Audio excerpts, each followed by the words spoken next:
Good morning. Welcome to Your Health Matters. My name is Tracy Trypuc. And now I'd like to welcome my guests, Dr. Shore and Dr. Antony from Adelphi University's Ruth S. Ammon School of Education. Gentlemen, welcome to the show. It's a pleasure to be here. Thank you. Dr. Pavan Antony is an assistant professor of special education at Adelphi University. His recent research focuses on parents and children with disabilities who immigrated to the United States. A strong advocate for inclusive education, Dr. Antony believes resources exist in every community around the globe to build inclusion. When it comes to college classroom instruction, he integrates community service as an important part of the instruction. Providing students in college classroom opportunities to listen to stories of individuals with disabilities and their families is one of the several strategies that Dr. Antony adopts into his teaching. Dr. Stephen Shore is an assistant professor of education, an internationally known expert and leading educator on autism, who was diagnosed as a child with strong autistic tendencies. Dr. Stephen Shore was nonverbal until age 4, but with strong support of his family and teachers, he completed his doctoral dissertation. Dr. Shore is currently the author of multiple books on autism. His newest book, released on August 21st, is College for Students with Disabilities, We Do Belong, which he co-edited with Dr. Antony. For additional information, you can visit Dr. Shore's website, which is autismasperger.net. That's autismasperger.net. Today, we will be discussing several important topics, including experiences of individuals with different disabilities as they transition from high school to college, the myth of equal opportunity from a personal perspective, how families and support systems can encourage those with disabilities to pursue higher education, the importance of creating a program for students with autism spectrum disorder, such as the program that was created by Mitch Nagler, Bridges to Adelphi program at Adelphi University. Your book, College for Students with Disability, We Do Belong, was edited by both of you. The book shares both realistic, positive, and negative aspects of the transition to higher education as experienced by students with disabilities. So Dr. Shore, share with our viewers a little more about the book and the authors. Oh, sure. The book was born out of Dr. Antony and I's lunch sessions. Often we'd have lunch together. And we started talking about students at the university level with disabilities and how we can support students with disabilities. And it occurred to us that we needed to get their stories out, because while facts and figures can be interesting and statistics, what people really remember are experiences. And by connecting to and relating to other people's experiences, plus a mix of the latest research in the area of students with disabilities from Mitch Nagler and his colleagues, who contributed a chapter, Mitch, who developed the Bridges program, and others, by blending research with personal stories, we could create a powerful message. Yes, I read most of the book, and I have to tell you that it was very powerful reading the stories of the different people in here. Thank you. I just say you did a very, very good job. It was very powerful. So, so it does combine findings from special education studies and the personal stories from the people and practical tips to help those facing the challenges. Dr. Antony, I'm happy to have you here to discuss your efforts in encouraging students with disabilities to enroll in higher education. First, I do love this title, I have to say that. College, We Do Belong. How did you go about getting students to write about their personal stories? The chapter I wrote, especially about cerebral palsy, I like collecting stories, so it was a qualitative research where I went in and interviewed several people with cerebral palsy. The IRB was approved through Adelphi, and all the names used in this book, they are not real names. For confidentiality reasons, I cannot use real names. And so yeah, I went into different places, you know, mostly to the places where these people worked, and interviewed them and collected stories. I asked them to share stories using a list of questions, and that's how it evolved. Were any of the I mean, some of these stories are very, very personal.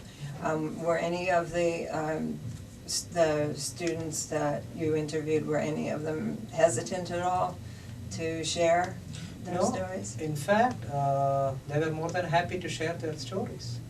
As Dr. Shore mentioned, I personally believe stories are very powerful for people to relate.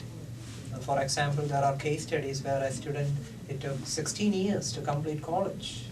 Irrespective of cerebral palsy, he completed college.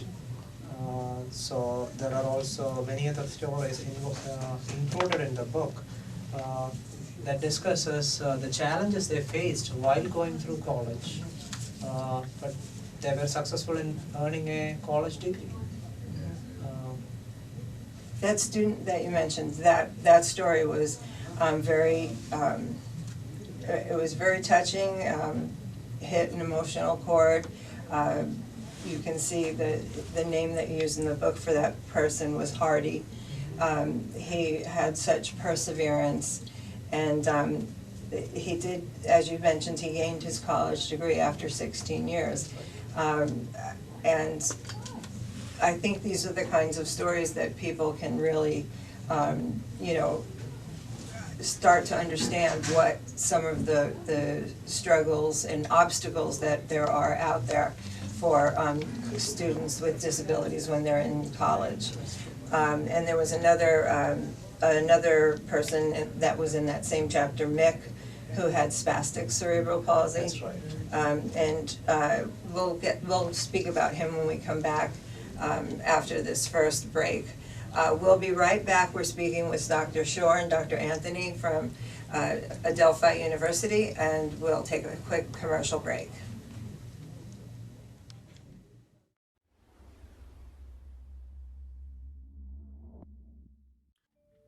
Hey Larry, every week I watch your show. As you should. And I know so much about sports now, thank you. You should be learning about sports, and everybody should be watching all our other shows here on the Daily Blue. Why are you promoting the other shows? I thought you were the king of the Daily Blue. That's true, but I'm all about everybody. It's not always all about me. No, all it really about is. the team. Every day I wake up and it says, today is all about me, Corinne. Don't I've lie. heard that. Don't lie. Tune in every week to the Daily Blue and you'll see Sports Biz with LD, and you will get a lot of information, updates in sports, and a little bit about Sports Biz. And that's me, Larry Davis, Sports Biz with LD.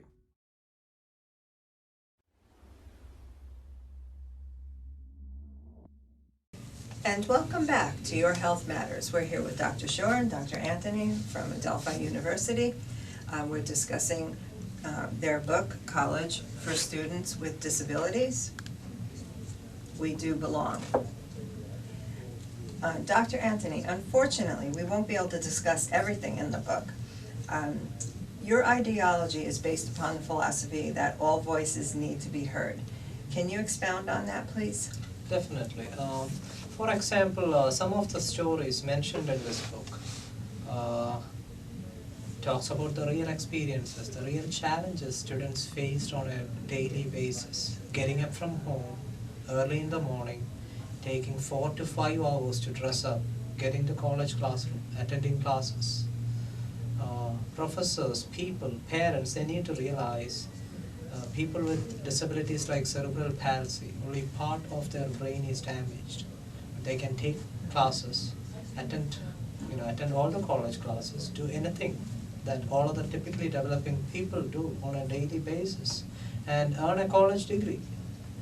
They can be part of the society, and they should not be segregated. They should have equal opportunities to function in the society. Graduate from school, why not college? Right.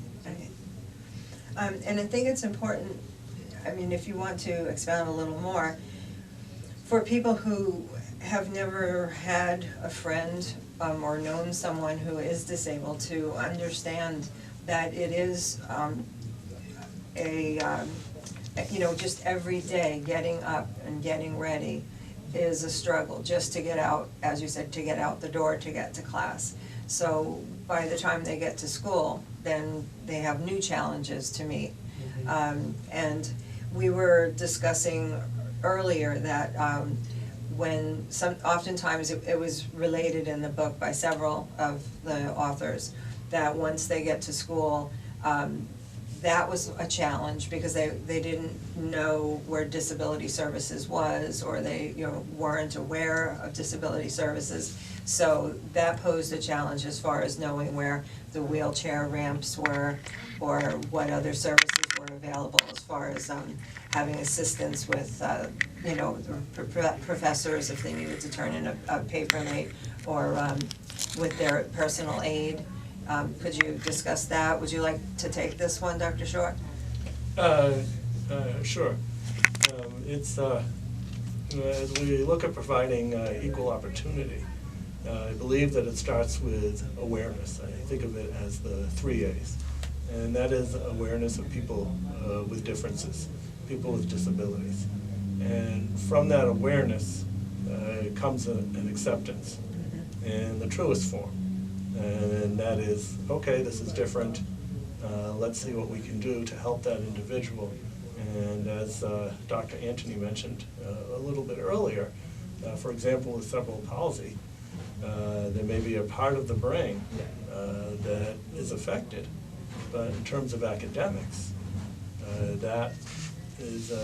that's perfectly accessible and perfectly fine, and being able to accept that. And moving from acceptance to appreciation, and that is appreciation for people for whom they are and what they're able to contribute. Right. And I like to look at it as transitioning towards an abilities-based model of people with differences. I mean, certainly there are challenges, that's why they're called disabilities. And we have to remediate for, and we have to help with these challenges. But we also need to ask the question, what can my student do with it? What can my student do? What are they able to? Right, what are the abilities? And then try to help them in any way to help them achieve those abilities. Exactly. Okay, all right. Now, you wrote a chapter which is autobiographical in nature, and it examines support services for individuals with autism in higher education. Could you please expound on that? Oh, sure.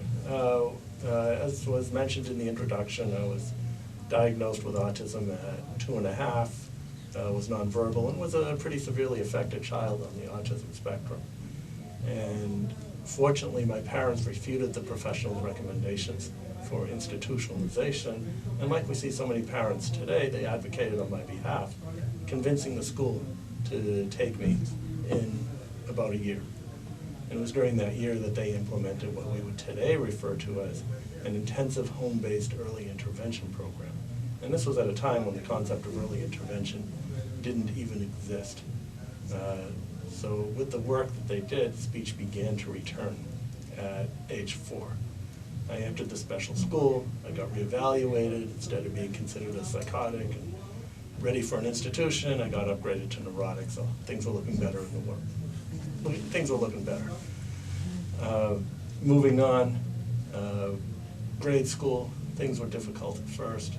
A lot of bullying, teachers didn't know how to reach me. And it wasn't really until middle school where I began to engage in my special interests and use that as a medium for developing interactions with others. As we push on to the college years, I found college to be a utopia where there were no more bullies. And I found that my classmates were more interested in who I was as opposed to how much I was like somebody else. And I remember at that time there being very little information about students with disabilities, information about students with autism, certainly. And I had no awareness of the Disabilities Office in my undergraduate days. Fortunately, I was able to get through. And I believe that we need to work on, we need to develop awareness, perhaps during orientation, that all schools, as required by the Individuals with Disabilities Act, have an office for students with disabilities. Sometimes the names are slightly different, Office of Student Support, Office of Student Success, whatever it might be, but it is an office that focuses on helping students Yes.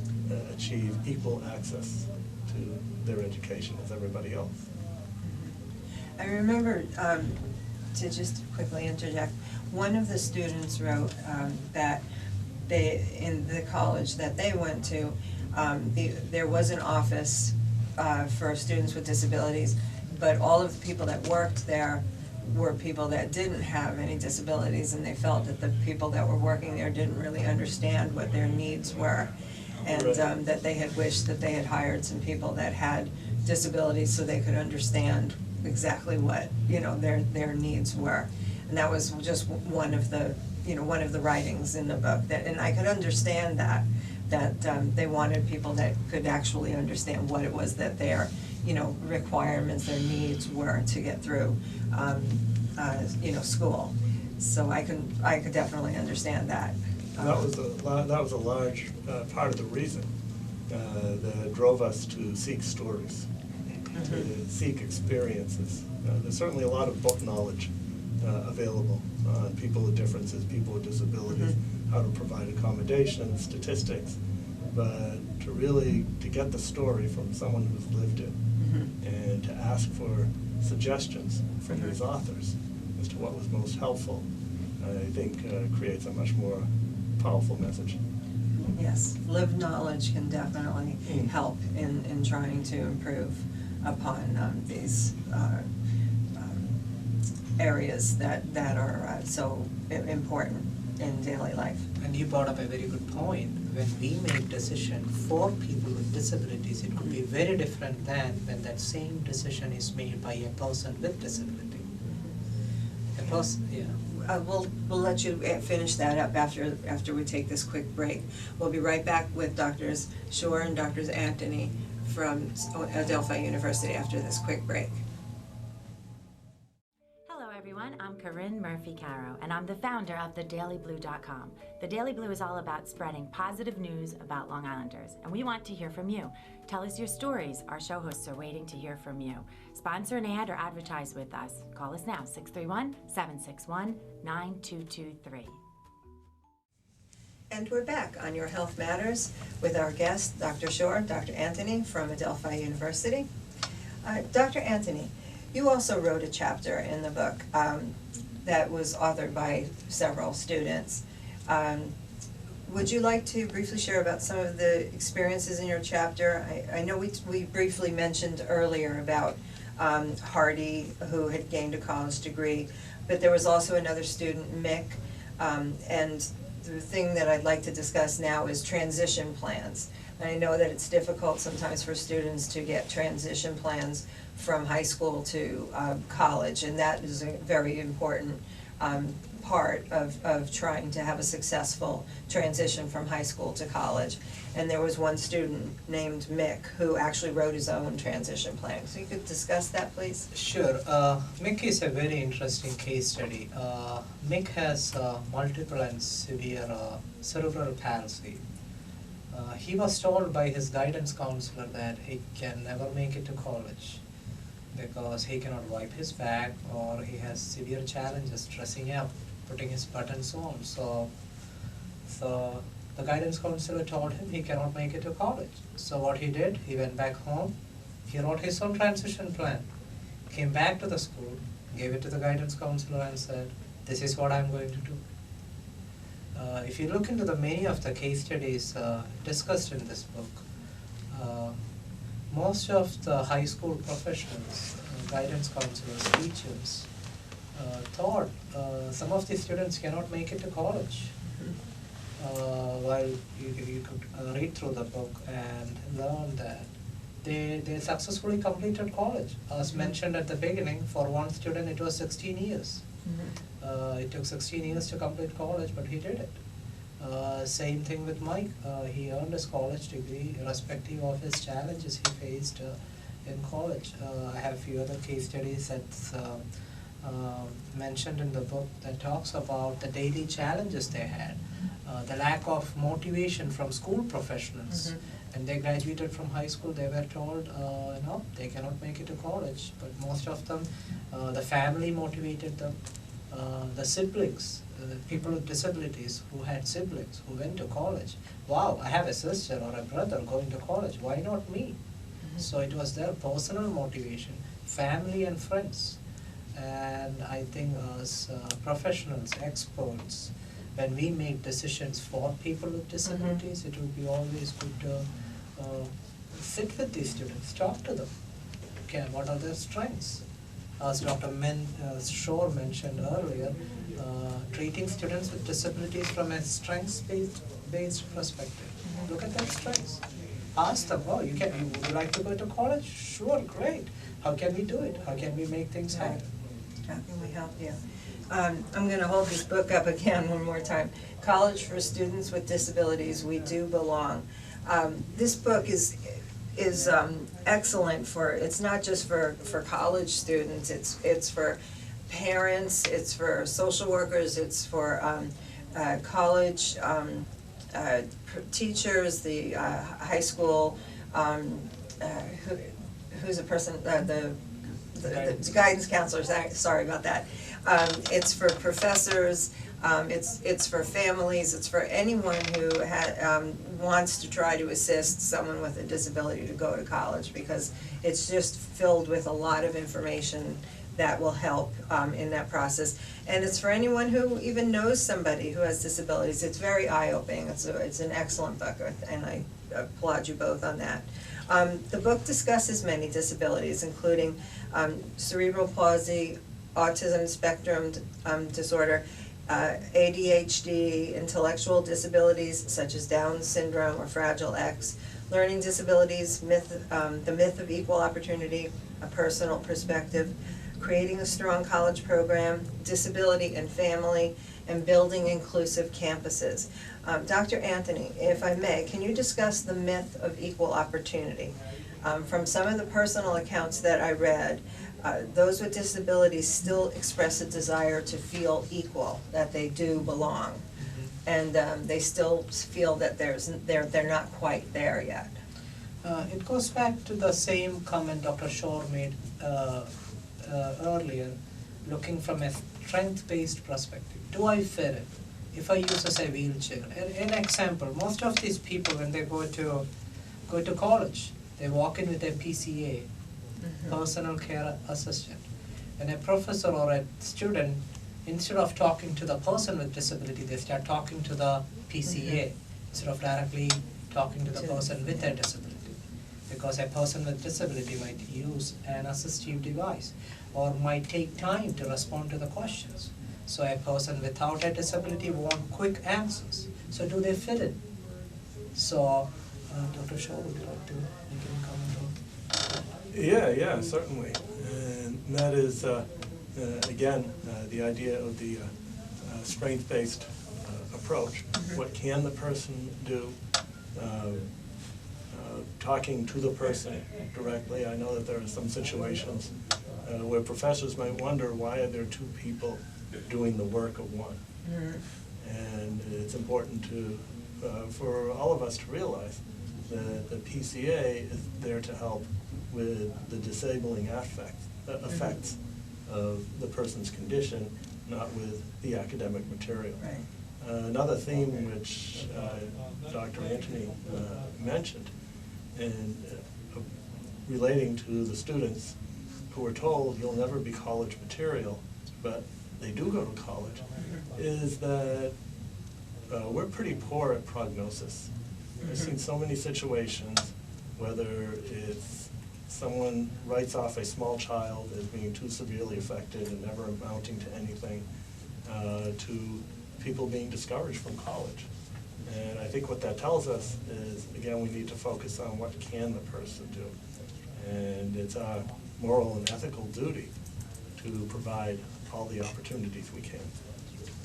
And so if if the professors can learn what it is that they should do, what is the right way to deal with these situations, and they can model for the other students how to address this situation. And then they would learn that they can talk directly to the student, and it helps to take away that awkwardness in the beginning. Would you agree that? Right, I mean, we too, as professors, need education in interacting with students who have differences. Quickly, we're running out of time. Dr. Antony, you've worked a great deal around the world in building inclusion with many groups. How did you integrate this into your teaching style? And I also, I know that you you provide your students in college classrooms opportunities to listen to stories of individuals with disabilities and their families as a teaching strategy. It's true. I bring in a lot of speakers to my classes, especially when I'm covering the topic, say cerebral palsy. I bring in a speaker with a cerebral palsy to share his or her experience. Same thing with children with Down syndrome. I bring in speakers with Down syndrome after discussing the textbook readings. I also take students on field trips, take to local schools that have assistive devices, technology. I have also taken a group of students with fellow faculty members to other countries. I have taken a group of students to India, a group of 18 students, to see how people with disabilities are treated in countries outside the United States. I did another study abroad program where we took students, around 20 students, to Paris. How are people with disabilities treated? It's important for students and people in the society to see what is disability like in other countries or outside of our comfort zone. So that's some of the things that I have incorporated into my teaching. Okay. And now can we briefly discuss the creation of the program for students with autism spectrum disorder at Adelphi University, Bridges to Adelphi program? Yeah, we sure can. Bridges was developed by Mitch Nagler. It was originally supported by a grant, and a 5-year grant. When the grant ran out, Adelphi University cogently realized the value of this program and basically adopted it as part of Adelphi. And what this program does is, through group support and through mentors, help students address the challenges of being successful on a college campus. So ranging from the executive functioning issues that relate to keeping track of your homework, for example, managing your schedule, what is proper behavior in a classroom, especially if you feel that an assignment is not something worth doing, or if a professor is wrong, how do you correct that? And also the social aspects of taking advantage of campus life, and also off campus.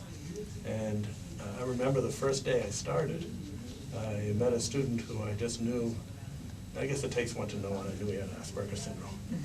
And I thought, well, I'm going to get to know the student better. I wonder if he's part of the Bridges program or receiving support. Well, then on the second day, he disclosed to me that he had Asperger's syndrome, and that he had flunked out of 2 or 3 universities before getting to Adelphi University. And now that he was here at Adelphi, he was getting a 4.0, indicating the importance of the necessary support. That's wonderful. The book is filled with terrific stories. You have shared with us some wonderful things. I applaud what the university is doing. Dr. Shore and Dr. Antony, thank you for being out on the forefront on these important issues. That does conclude our show for today. Again, I want to thank my guests, Dr. Shore and Dr. Antony from Adelphi University, for visiting with me on the set today and discussing these important issues about college students with disabilities. Again, this is their book, College for Students with Disabilities, We Do Belong. Where can they purchase this book if they'd like? The book can be purchased in a number of places. One is from the publisher, Jessica Kingsley, jkp.com. It can be purchased from amazon.com, or they can go to my website and find it there as well. Okay, this is an excellent book, I do highly recommend it.